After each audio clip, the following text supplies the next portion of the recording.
Hello friends, thank you so much for clicking on this video. I really hope that you'll consider subscribing to my channel if you're enjoying the instruction that I'm giving you. So today we're going to be talking about the difference between staccato and martele.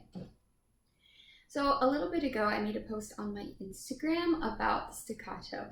By the way, if you're not following me, you definitely should be. It's Suzuki violin teacher. And someone asked a really good question. They asked, what is the difference between staccato and martele? So the main difference between staccato and martele is that staccato is an articulation. So what is an articulation?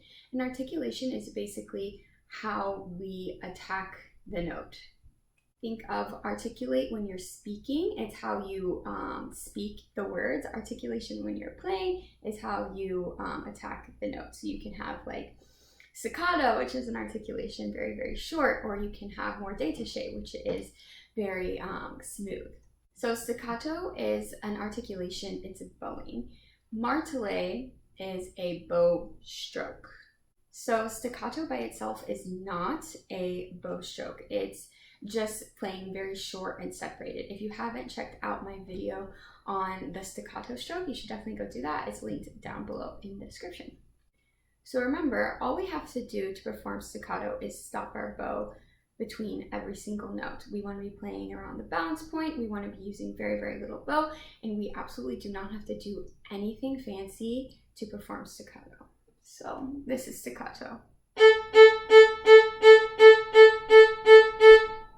Just very short strokes. You can hear a clear silence between each one, and I'm stopping my bow between every note. In contrast, to perform martele, you need to pinch the string at the beginning of the stroke and then let it go. Martele does not necessarily have to be short either. It can be performed with long bows. So here's an example of martele. I pinch the string at the beginning of the stroke and then I let it go. I should hear a very nice ringing sound.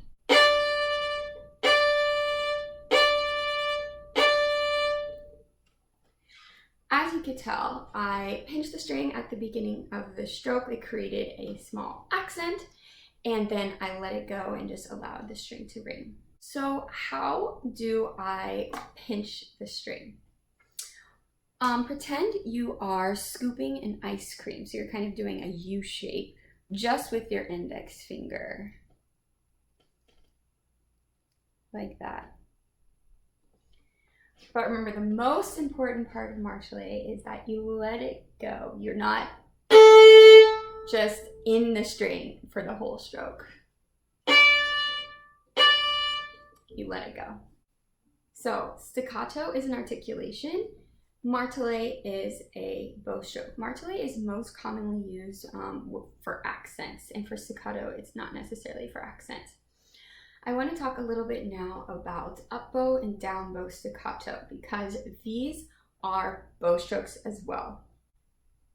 We most commonly see staccato as up bow or down bow staccato. I would say the only time when it's not is in like the beginning repertoire. I think some beginning pieces in the Suzuki repertoire like Song of the Wind, there it's not up bow and down bow staccato.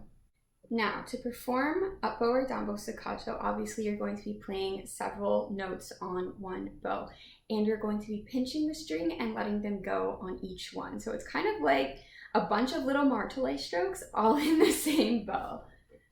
So here is the up bow staccato. So you can tell I'm pinching and letting go, and the same thing for down bow. Pinching and letting go. So to sum up, staccato is an articulation, it's a bowing, and martele is a bow stroke. Staccato is very short and separated, doesn't require any accent at the beginning of the stroke. Martele does require an accent, a pinching of the string at the beginning of the stroke, and then letting it go. Martele also does not have to be short, it can be used with long bows. A great exercise for practicing martele is Kreutzer number 7. If you have any more questions about staccato or martele, please leave a comment down below. And thank you so much for watching.